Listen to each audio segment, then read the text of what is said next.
So, for those that don't know, in March, the Lighthouse got one of A24's typical lavish 4K releases over in the States.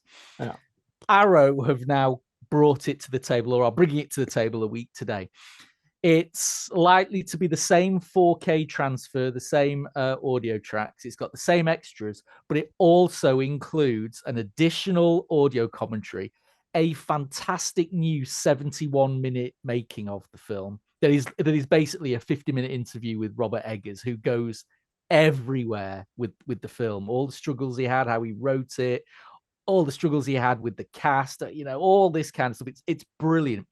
And it's nearly half the price of the A24 release. So for once, I think here, Arrow have done us proud on this side of the pond with what looks to be the definitive 4K release at this moment in time that costs an awful lot less than importing it from the States. Nice.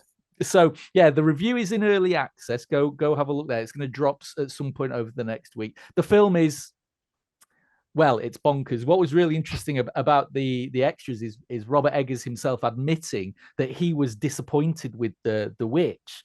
He said not with the performances, but he said he just couldn't get on screen the film he had in his head. And he said, The Lighthouse is exactly as I wanted it. And in which case, someone should be calling the authorities on him. What's going on in his head? Utterly deranged. Right? It's mad. Robert Pattinson and Willem Dafoe, 1890s, two lighthouse keepers, go out for a 4-week stretch on this isolated rock.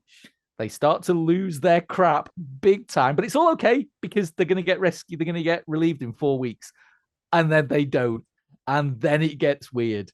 There's mermaids, there's tentacles, there's one-eyed seagulls, there's terps drinking. Oh, it's pretty much, it's a typical Friday night down Marple for most of us around here. But it's got even less narrative than The Witch has. It's much more about the inward journey of these two men and so much subtext around the human existence. I can't even go into it now. We don't have time.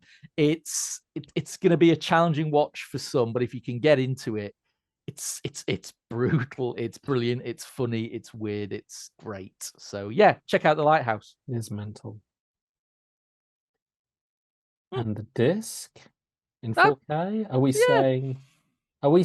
I mean, give me the headlines. Are we saying the headlines? Crazy 1.19 to 1 aspect ratio. It's nuts. It's virtually a little square on your TV, but the grayscale is off the charts. The black and white is amazing. Fine detail is superb. There's a scene at the end where Willem Dafoe is getting covered in dirt as he's giving this speech, and it's a close-up. And honestly, it's one of the most amazing 4K images I've seen. It's razor sharp. The grain is perfect. It just looks sumptuous. The 5.1 surround track on, I'm moaning about Cokie Bear not getting Atmos. The Lighthouse doesn't need Atmos. Its 5.1 is bizarrely aggressive. It's not the soundtrack you expect for basically two people drinking themselves to death in a lighthouse. It's so aggressive in the surrounds and the LFE. It's brilliant. It's a great listen. So yeah, for me, all around. I'd not seen The Lighthouse before. It's my first time watch, for my shame. I really quite liked it, and I think the disc from Arrow is cracking.